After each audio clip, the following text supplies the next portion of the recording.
President Trump named Judge Neil Gorsuch as his Supreme Court pick. Who is he? And is a filibuster in the offing. Attorney and advisor to the president, Leonard Leo, is here with analysis. And President Trump's immigration executive action continues to generate controversy. Is it a Muslim ban? And will it make us safer?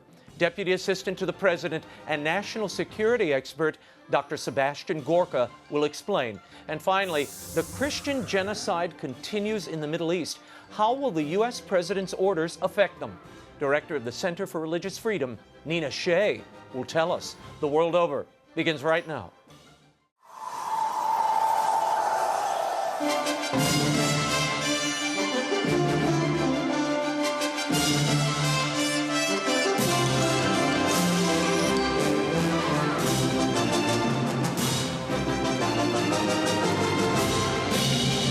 Now, from Washington, D.C., Raymond Arroyo. A warm welcome to all of you joining us in the United States and the world over. Leonard Leo, SEBASTIAN GORKA, and Nina SHEA are all straight ahead. If you'd like to comment on tonight's show, send me a tweet. I'm at Raymond Arroyo. I'll be live tweeting throughout the show, or you can email me at worldover@ewtn.com. Let's get started. Here's the brief news from the world over this week. In a primetime address on Tuesday, President Trump selected Judge Neil Gorsuch as his nominee for the Supreme Court seat vacated a year ago by the death of Justice Antonin Scalia. Judge Gorsuch has served on the 10th Circuit Court in Denver since 2006. During his remarks, the president described Justice Scalia as a lion of the law. Gorsuch, in his remarks, explained his own legal reasoning. In our legal order, it is for Congress and not the courts to write new laws. It is the role of judges to apply, not alter, the work of the people's representatives. A judge who likes every outcome he reaches is very likely a bad judge, stretching for results he prefers rather than those the law demands. Some Democrats and liberal interest groups have begun campaigning against Gorsuch's confirmation. However, no clear opposition strategy has yet emerged. More on this with presidential judicial advisor Leonard Leo in our next segment. And as Senate Democrats consider which hand to play against Gorsuch, it's been rough going for several other Trump cabinet appointees. After the most partisan confirmation vote for a Secretary of State in Senate history, Rex Tillerson was confirmed and sworn into office on Wednesday. All but 4 Democrats voted against him. Tillerson is among the list of Trump nominees that Senate Minority Leader Chuck Schumer said he would oppose no matter what, and his Democratic colleagues have joined him. The others include President Trump's cabinet picks for education, health and human services, labor, the EPA, budget director, and attorney general. The attorney general picked Senator Jeff Sessions, made it out of the Judiciary Committee on Wednesday on a party-line vote and after several forced delays by Democrats. Sessions now awaits a vote by the full Senate, where he is expected to be confirmed. And President Donald Trump is putting Iran on notice after it tested a ballistic missile allegedly capable of delivering a nuclear warhead. Trump's national security advisor, General Michael Flynn, told reporters Wednesday that the Trump administration condemns such actions by Iran that, quote, undermine security, prosperity, and stability throughout and beyond the Middle East, and that puts American lives at risk. Flynn said the United States is officially putting Iran on notice. He did not elaborate on what that meant. Also causing a stir in the region this week, Iranian-backed Yemeni rebels struck a Saudi warship in a Red Sea missile attack. Rebel video shows the warship being hit and an ensuing fire. A voice off camera is heard chanting Allahu Akbar and then says, death to America, death to Israel, a curse on the Jews and victory for Islam. More on all of this later in the show. And President Trump made an unannounced visit to Dover Air Force Base on Wednesday to honor a U.S. Navy SEAL killed recently in Yemen. The remains of Chief Petty Officer William Ryan Owens were returned stateside after he was wounded and killed on Sunday in a daring raid on an al-Qaeda compound. U.S. officials report that 14 terrorists were killed and a treasure trove of intel was seized in the raid. Other reports say as many as 30 were killed, including civilians. Al-Qaeda fighters were reportedly using women and children as human shields. Owens was a 36-year-old husband and father of 3. He's been the recipient of 2 Bronze Stars and a Joint Service Commendation, among other honors. The presidential visit was kept secret, although a small group of reporters were allowed to accompany President Trump. The Owens family had requested that the visit be private and no photos were released. The death of Ryan Owens is the first known U.S. combat death since Donald Trump took office. And the president attended his first national prayer breakfast here in Washington on Thursday. In his keynote address, Trump warned that religious freedom is under threat and affirmed a campaign promise to get rid of the IRS rule that bars houses of worship and pastors from backing political candidates. But the heart of his message was the importance of religious freedom. Our republic was formed on the basis that freedom is not a gift from government, but that freedom is a gift from God. Jefferson asked, can the liberties of a nation be secure when we have removed a conviction that these liberties are the gift of God? Among those freedoms is the right to worship according to our own beliefs. Additionally, the president promised to confront ISIS, defended the administration's temporary ban on migrants as a necessary security measure, and he noted that America has the most generous immigration system in the world. He joked that the country should pray for his apprentice successor, Arnold Schwarzenegger, whose ratings are not as high as those of Mr. Trump's when he hosted the show. And several U.S. Catholic bishops are weighing in on President Trump's executive order temporarily restricting entry into the U.S. from 7 Muslim-majority countries, including refugees. Chair of the U.S. Bishops' Committee on Migration, Bishop Joseph Vasquez, condemned the president's executive order, saying, quote, "We need to protect all our brothers and sisters of all faiths, including Muslims, who have lost family, home, and country. They are children of God and are entitled to be treated with human dignity." The Cardinal Archbishop of Chicago, Blaise Supich, called the order a dark moment in U.S. history, and he added that the executive order is contrary to both Catholic and American values. Baltimore Archbishop William Lori, the USCCB chairman of the Ad Hoc Committee on Religious Liberty, says his diocese will continue to welcome migrants and refugees. He called the Trump order a step backward. And the Boy Scouts of America have announced that the group will begin accepting girls who self-identify as boys. For more than a century, the Boy Scouts used the sex indicated on a birth certificate to determine eligibility. The Scouts will now accept candidates based on the sex indicated by the parents of the child. The Boy Scouts said in a statement that the birth certificate standard for eligibility is no longer sufficient as communities and state laws are interpreting gender identity differently, and these laws vary from state to state. And more changes could be on the horizon for the Mass.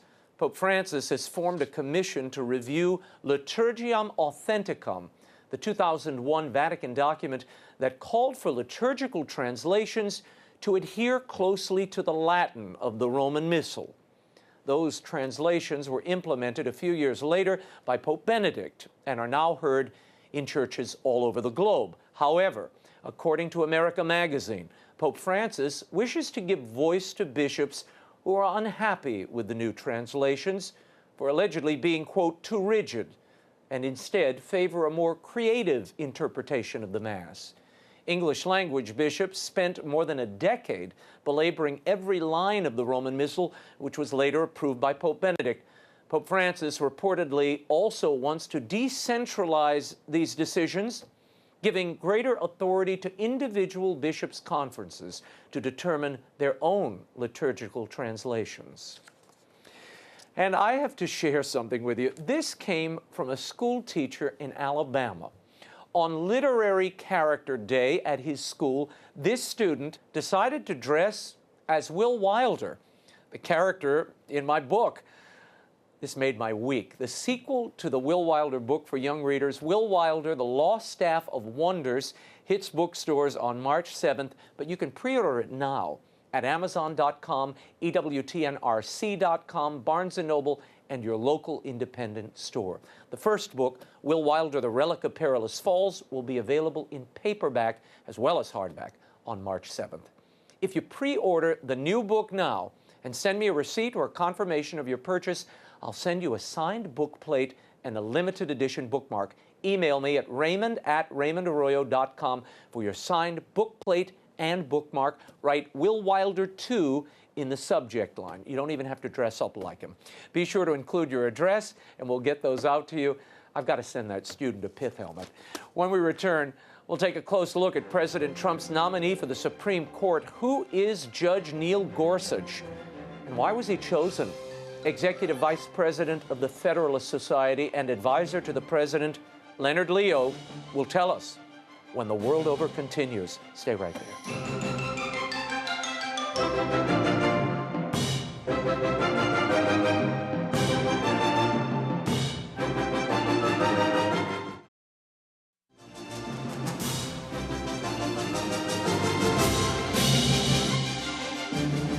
When Justice Scalia passed away suddenly last February, I made a promise to the American people. If I were elected president, I would find the very best judge in the country for the Supreme Court. Today, I am keeping another promise to the American people by nominating Judge Neil Gorsuch. Welcome back to The World Over. That was President Donald Trump announcing his choice to replace the Supreme Court vacancy left by the late Justice Antonin Scalia. Judge Neil Gorsuch of Colorado. Gorsuch currently sits on the 10th Circuit Court of Appeals. He's 49, making him the youngest Supreme Court nominee in a generation.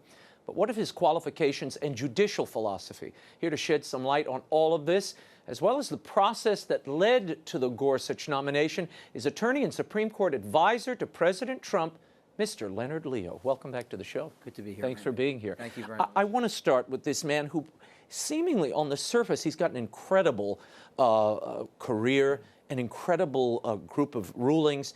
He clerked on the court for both Justice White and Anthony Kennedy. Yes. One loaned him to the other. How did that work? This puts him in pretty good stead. He seems like a mainstream candidate, I'm sure, to most Americans watching. Raymond, he's exceptional. So he did clerk for both Justices White and Kennedy when Justice White was retiring. Justice White lent him to Justice Kennedy, and he worked for both of them. And before he was on the court, he had a very distinguished educational background, having gone to Columbia and Harvard Law School, and then having gotten his dissertation at Oxford. And I think of special interest to you was that he actually studied under John Finnis, who is the preeminent natural law scholar in the world where he was at Oxford, and he did his dissertation on the moral and legal ramifications of euthanasia. So he's a very, very distinguished individual with a lot of background in philosophy as well as law. His mother was a Reagan official, a Reagan administration official, the first woman to run the EPA. And then I want to get into a little bit of his judicial philosophy. You are an expert in these matters. You were part of the team that vetted all these candidates, making up first that list of 21 that the president rolled out during the campaign, and then narrowing down the field. When you looked at this man's credentials and the mind in those rulings, you saw what? Saw a man who was extraordinarily principled, courageous, and committed to interpreting the Constitution and the laws as they're written and according to their original meaning, which is what you want in a judge, because he puts politics and personal feelings aside. Yeah, and we should say Justice Scalia, for all the characterizations and mischaracterizations of him, Nino Scalia often landed on sides of issues that Republicans were not thrilled with in some areas, but he was a constitutionalist. He was interpreting the law, not writing it, and that was always his mandate, which sometimes did put him a little out of step on some things. Sometimes with it did. Conservatives. Yeah, and Judge Gorsuch actually alluded to that. He said during his remarks at the White House the other night that if you're a judge who's always decided cases the way you want to decide them, then you're probably a bad judge. Yeah, I want to play some of those comments. This is Judge Gorsuch accepting the nomination by President Trump to the Supreme Court and the reaction of Senator Chuck Schumer. Watch. I pledge that if I am confirmed, I will do all my powers permit to be a faithful servant of the Constitution and laws of this great country. Of course, the Supreme Court's work is vital not just to a region of the country, but to the whole, vital to the protection of the people's liberties under law, and to the continuity of our Constitution, the greatest charter of human liberty the world has ever known. Judge Neil Gorsuch, throughout his career, has repeatedly sided with corporations over working people, demonstrated a hostility to women's rights, and most troubling, yielded to an ideological approach to jurisprudence that makes me skeptical that he can be a strong and independent justice on the court. Your reaction, Leonard Leo, to Chuck Schumer's comments there? He's a liar, plain and simple. Judge Gorsuch understands that ultimately power rests with the people under our Constitution, and that's how he interprets the Constitution. Grants power to the people, leaves political decisions to the American people. What Senator Schumer wants is a judge who's a rubber stamp for an extreme liberal agenda that he can't get through the legislature. And that's not what President Trump nominated, and that's not what the American people wanted when they elected President Trump in November. In 2006, and you alluded to this earlier, Judge Gorsuch co-authored a book called The Future of Assisted Suicide and Euthanasia. And in it he writes, all human beings are intrinsically valuable, and the intentional taking of human life by private persons is always wrong. Might this be an obstacle for him during the confirmation hearings? Oh, I certainly think that the traditional liberal push groups, Now, Planned Parenthood, they'll all trot out this quotation, which we would welcome them to do, because to do so, I think, shows their extremism. Our Constitution is premised on the idea that liberty, human life, those are inextricably intertwined with the structural protections of our Constitution, the separation of powers, federalism, limits on government power. This is what Neil Gorsuch's judicial career has been all about. Yeah. I want to play this for you. This is Senator Pat Leahy also reacting and concerned about Judge Gorsuch's pre-existing biases. Watch this. He promised a nominee who would overturn 40 years of jurisprudence established in Roe versus Wade. And with the selection of Judge Gorsuch, it appears as though he's trying to make good on that promise. Is that what's happening here? No.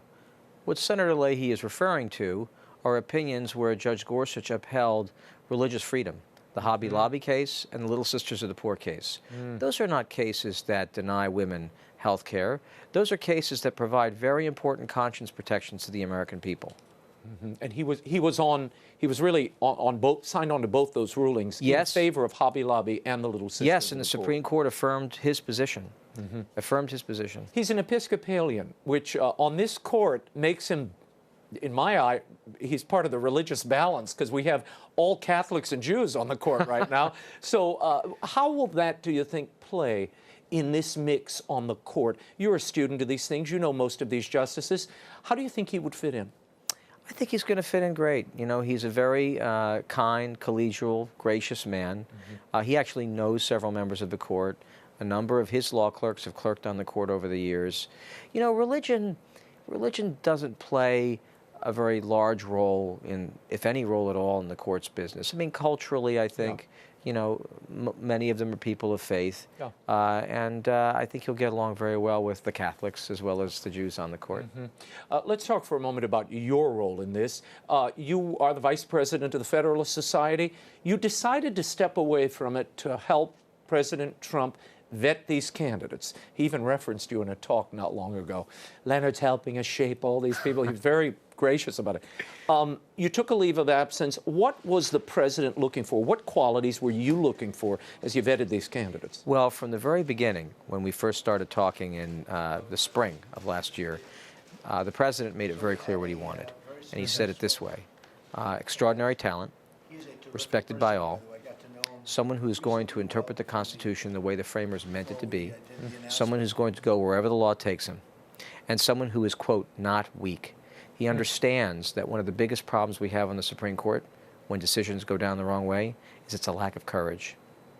They have strength but not courage, and that's part of the problem. Yeah. Let's talk for a second about Senator Jeff Merkley, who is really very upset about this nomination coming forward at all. He is vowing to oppose it, but these are his reasons for doing so. Watch. This is not a normal consideration.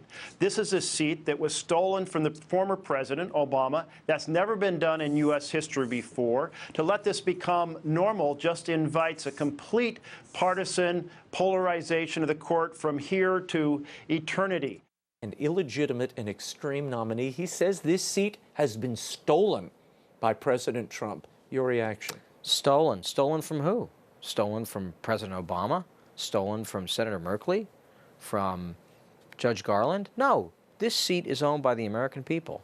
And the American people spoke clearly in November when they elected Donald Trump. They said they wanted someone who is going to be an exceptional jurist who is grounded in the text and original meaning of the Constitution. And that's what we have in Neil Gorsuch. How long do you expect this battle over the Gorsuch nomination to last in the Senate? This battle will end on the night of April 9th because the Senate recesses on April 10th, and we will not stop until we know that we have all the Democrats we need to recess and to have Judge Gorsuch confirmed on the 9th. And you need 8 Democrats to cross over to hit that 60-vote threshold. Yes. And You're confident you can do that? 7 Democrats so far have said they will support a vote. Now, Senator Schumer tried to walk that back yesterday by saying, oh, well, we all support a vote of 60. Well, that's linguistic gymnastics. That's not a vote. That's a filibuster.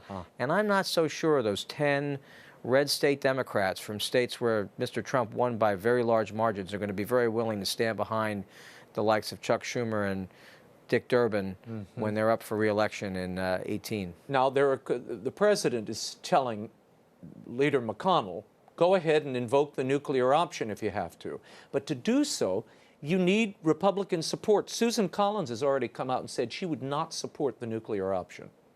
Well, I'm not so sure we're going to get to that because I think that the president is so engaged in this battle, and the vice president as well, that I believe that they're going to put a lot of effort into this, and I think a lot of those more moderate Democrats are going to see that it is not wise to bring this process to the brink. That's our hope and our expectation. Do you foresee, and I'm hearing this sort of thing in the winds, do you foresee another justice retiring in short order? Are you hearing anything about that? Well, if you look at the court, Raymond, it's a court that is older than it's been. Right. And I think there's a very good chance that President Trump could have 1, 2, or even 3 more vacancies. Absolutely. 3 more vacancies? Over the course of his presidency, I think absolutely. Wow. Well, we'll leave it there. Leonard Leo, I hope you'll come back and keep us abreast of what's happening. Pleasure. Thank you so much for being here. When we return, the so-called Trump travel ban has created a firestorm of controversy here in the U.S. and all over the world. We'll look at the substance of this executive order with national security expert and deputy assistant to the president, Dr. Sebastian Gorka, when The World Over Live continues. Stay right there.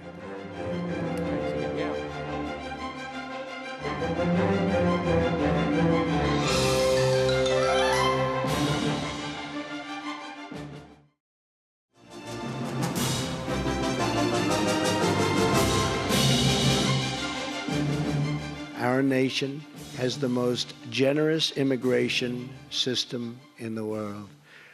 But these are those, and there are those, that would exploit that generosity to undermine the values that we hold so dear.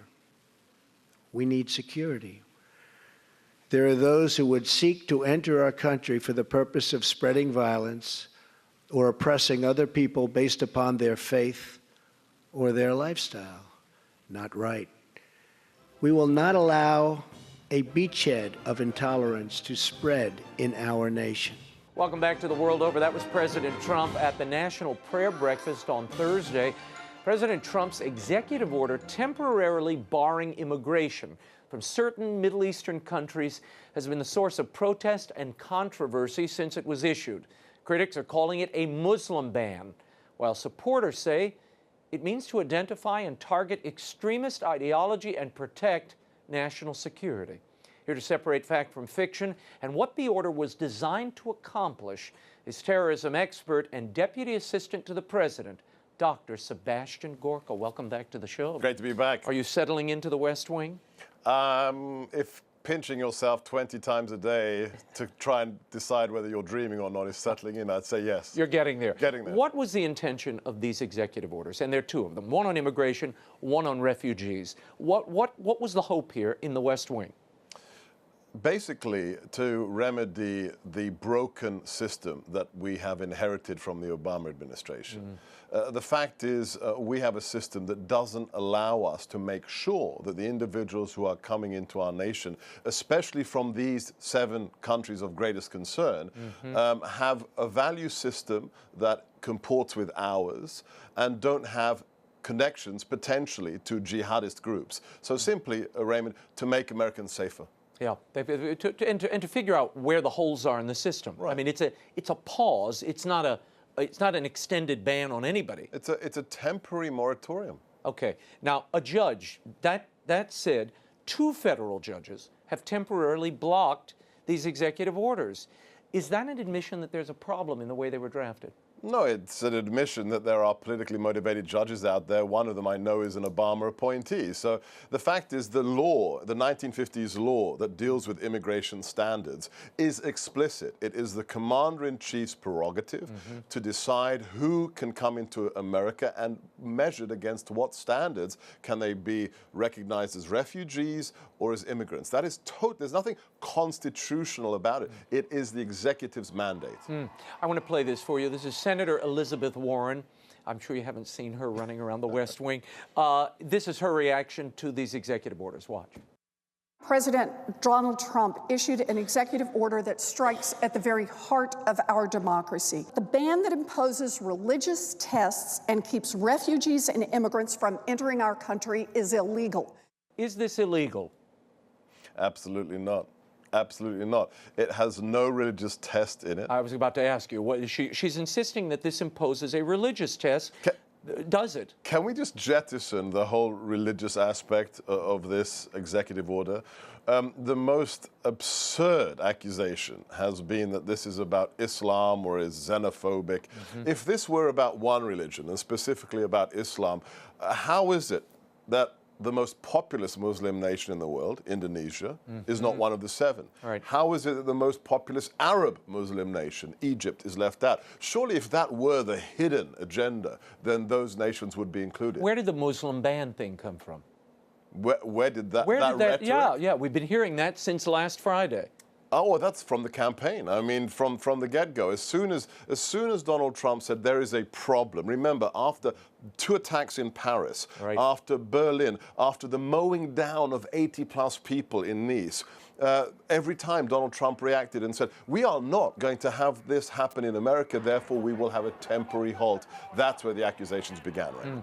Why didn't the president include Saudi Arabia, Egypt, Afghanistan in those 7 countries? These are the actual pools of terrorist activity. The people who have attacked the homeland, that's where they originated from. Why not add those to the extreme vetting list? So the great irony of this executive order is that we simply we used the foundation of this order, came from the Obama administration identifying these 7 nations as the ones of primary concern when it comes to immigration. So this was already identified by President Obama's White House. And the reason is because look at what these countries are.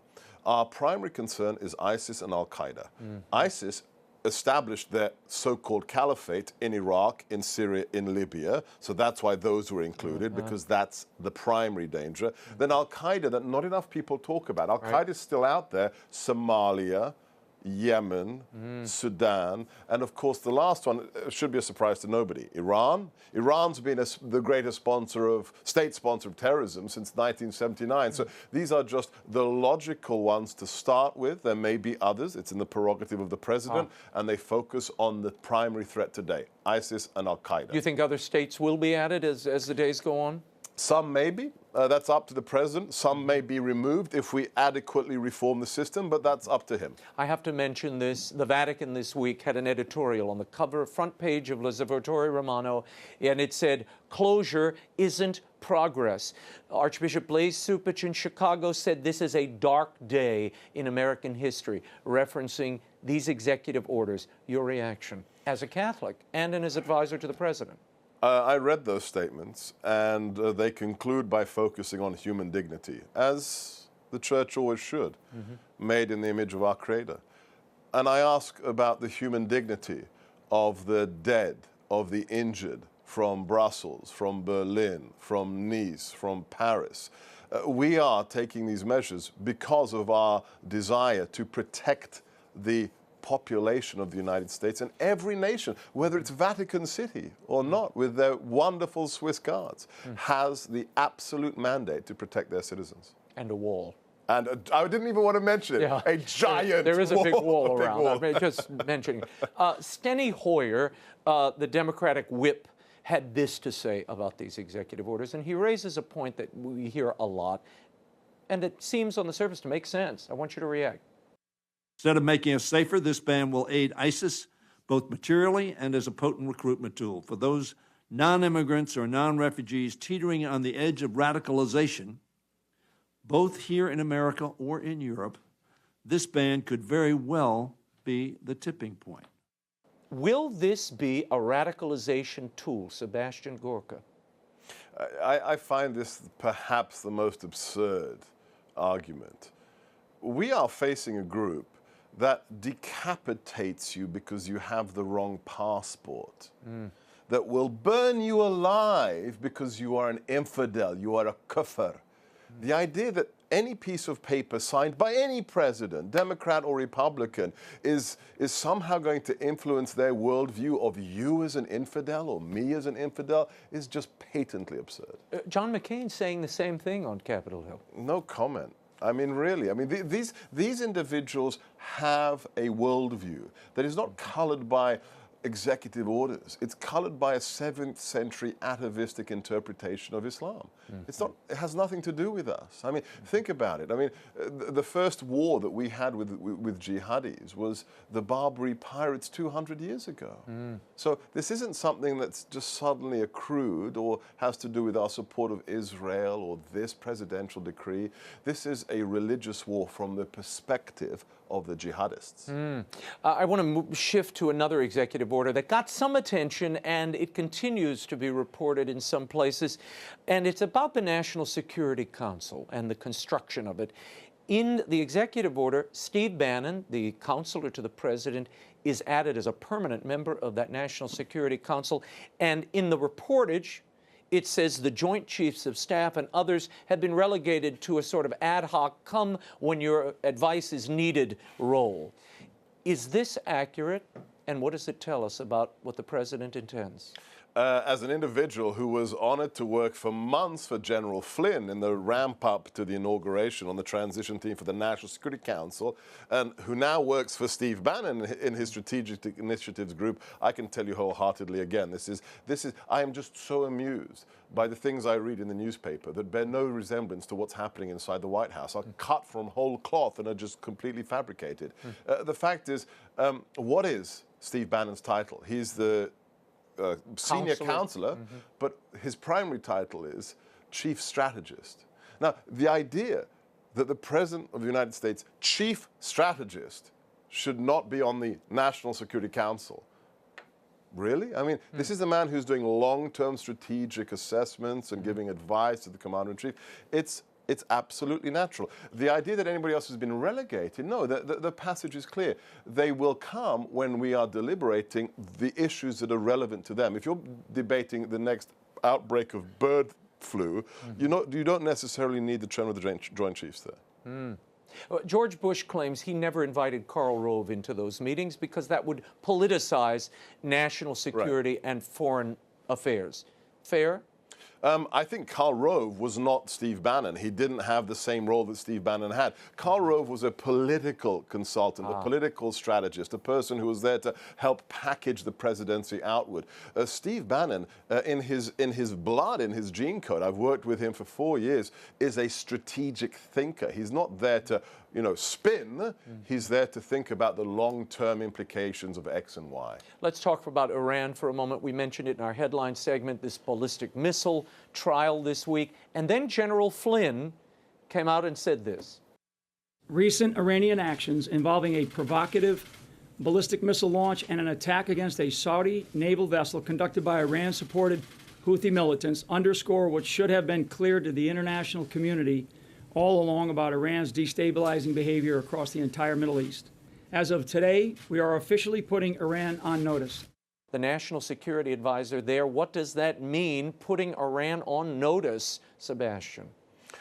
Unlike our predecessors, we are not going to give away the game plan. We are sending a very clear message that there is a new administration and a new president. And we have completely jettisoned with the incredibly dangerous and naive policy of the Obama administration, whereby they believed a more powerful Iran would somehow balance the rising extreme Sunni influence of the region. This is so dangerous. The idea that we're going to release billions of dollars, we're going to sign a deal that really gives them threshold nuclear capability, and then they will behave themselves, which they didn't do.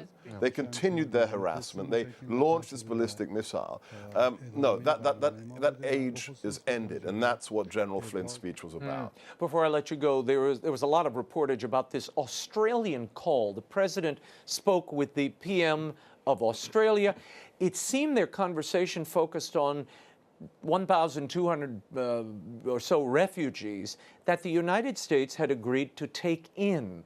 The president asked why, and in the reportage, the conversation fell apart. Now there's great tension between Australia and the U.S. What is the state of this?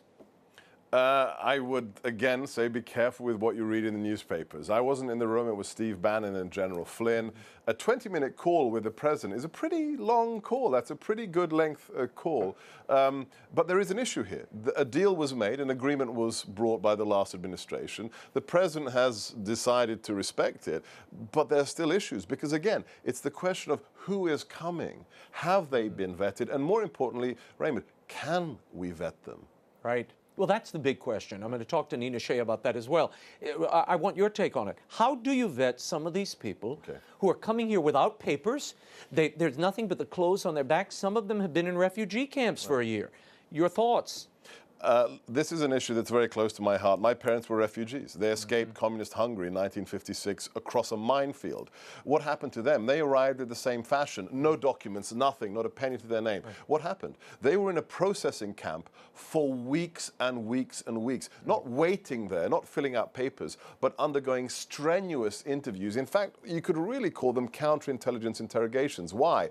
Because if you don't have a database to check their story against, and the director of the FBI has said, we don't have the information. Right. The Syrians, even if they had it, wouldn't give it to us because we're bombing them, right? So there's no database. So what do? You ask them the same question 100 times, 200 times. You see if the story cracks. We don't do that. Raymond, some interviews for visas, this is not a joke, last 60 seconds. Okay?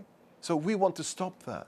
We want to make sure we don't have a Berlin attack here in Boston. So the fact is, we're going to change the system, we're going to review it, and if we need more stringent measures, those will be introduced. Sebastian Gorka, thank you for being here. Thank we will you. be in touch in the days ahead. Up next, religious minorities in the Middle East are still facing persecution and genocide.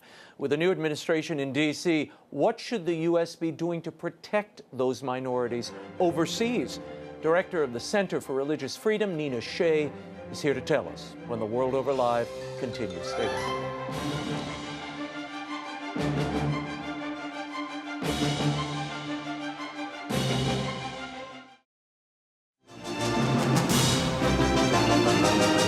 Now, once again, Raymond Arroyo. Welcome back to The World Over Live. It's been 3 years since ISIS began to wage a war against Christians and other religious minorities in the Middle East. The violence and persecution continues. Indeed, the government has called it a genocide. Now President Trump has acted.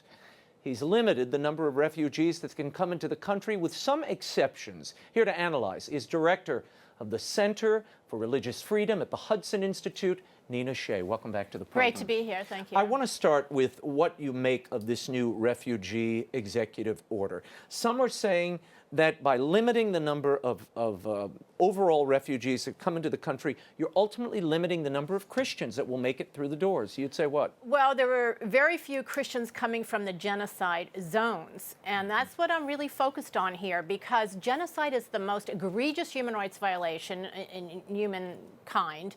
And these people were being put at the back of the line. The Christians, the Yazidis from Syria, were being put at the back of the line in our refugee resettlement program. Right. So we got about, in the ramped up Obama refugee resettlement program from last year, right, we got about a dozen Christian families and a handful of Yazidi families. That's all. It? And we got, the rest, were not these minorities. They were refugees, but they were not the genocide affected minorities. And our government labeled this, designated officially as a genocide. So the word on the street, indeed, when this executive order was released, people were saying this is racist, this is biased against, Muslims, and that it's a Muslim ban.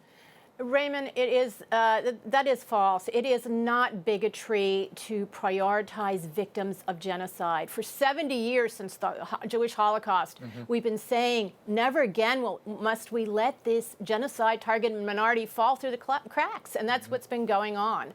As far as a Muslim ban goes, that's not in there. It's not in the text of this order at all. The order calls for a prioritization of those groups from individuals from minority groups that have claims of religious persecution.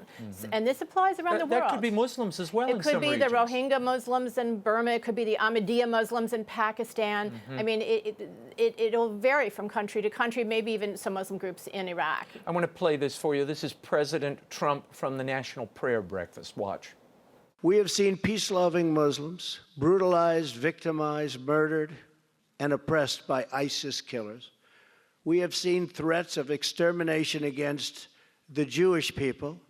We have seen a campaign of ISIS and genocide against Christians where they cut off heads.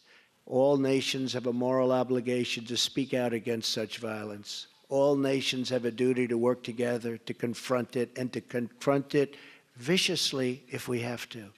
Do you support this policy as a human and religious rights advocate? Absolutely. I do think that we need to protect ourselves, but we also need to look out for the victims of religious persecution abroad, whether they're Christian, Yazidi, Muslim, Buddhist, whatever. And, Archbishop Warda of Erbil, whom I think you know, He's Raymond. Been here repeatedly. Now, there was a story that he couldn't get into the country. They said, oh, look, this ban has stopped Archbishop Warda from coming in. Who's a Chaldean bishop. Yeah, the executive order has waivers, even during this period that's a pause. It's a pause for a couple months while they revise the vetting. Right. In the countries, by the way, the 7 countries are all either war zones, and there's 2 countries, Iran and Sudan, that are terror countries on our terror list. So these are not just arbitrary countries. They've been selected by under the Obama administration, and they're war zones. So while they have this pause, you can get a waiver, and he could get a waiver. I'm certain of that. The extreme vetting, which you just mentioned, can you extreme vet these refugees seeking access to the United States? Many of them don't have papers, Nina. Well, it's very easy for these Christians in the Middle East, Raymond, because they're members of hierarchical churches. They're mostly Catholic or Orthodox or from small evangelical churches. They can point to their bishop. They can say, well, I'm from this region. That's my bishop. He's still there. And the bishop knows the priest. The priest can be located, and they can vouch for them. So you think this extreme vetting could actually happen? I think it could work. And also another layer would be Aramaic. They speak the language of Jesus of Nazareth. What should we do with these refugees? Many say they should stay in the region so they're nearby enough to resettle if they can go home someday. How do you do that? How do you accomplish that? Well, the executive order, by the way, does not blanketly say that a group will be given priority. It's the individual has to make a claim of persecution. We have about 50,000 seats worldwide for refugees. And by the way, that's in line with recent years. The last year was higher. It was an exception under President Obama. He ramped up our refugee program. But it's in line with recent years, even in the early Obama period. So they will be spread out throughout the whole world, these 50,000. They'll be lucky in a place like Iraq if they get 1,000 seats for the genocide minorities. Are you surprised, just in our final moments, by the reaction? The U.S. bishops and some European bishops have blanketly condemned Trump's executive order on refugees. But then when you read Archbishop Warda in Erbil, in the middle of the war zone, he says this will help us, and that Christians celebrated when Trump won in hopes that it would end years of U.S. neglect. What's the disconnect here? Yes, I don't think that the bishops have read it. I would be surprised if many of them have actually read the executive order. They may be taking it from the headlines. I know Cardinal Dolan said to the Washington Post he hasn't had time to read it. And I think that's true of most people I've spoken to, not just bishops, but they've read the headlines, they see what's on CNN, and they come away with this distorted impression that it's, and it was a chaotic rollout. Yeah. You know, it was mischaracterized. Yeah, the messaging even by the rollout administration, it was mischaracterized. It is not a Christian prioritization. Christians are not mentioned in this executive order. It's for groups individuals from groups that have suffered religious minorities that are being persecuted. And it's not a Muslim ban, and the word Muslim does not appear in the executive order either. Muslims will benefit from this as well. Very good. Nina Shade, thank you for your insight. You, as always, we'll continue to read your great work. You can follow Nina at the Center for Religious Freedom at the Hudson Institute by visiting hudson.org. Well, that's all the time we have until next week. The show continues on Facebook and Twitter. Like me on Facebook, follow me on Twitter. The links are at RaymondArroyo.com, as is the Will Wilder book giveaway.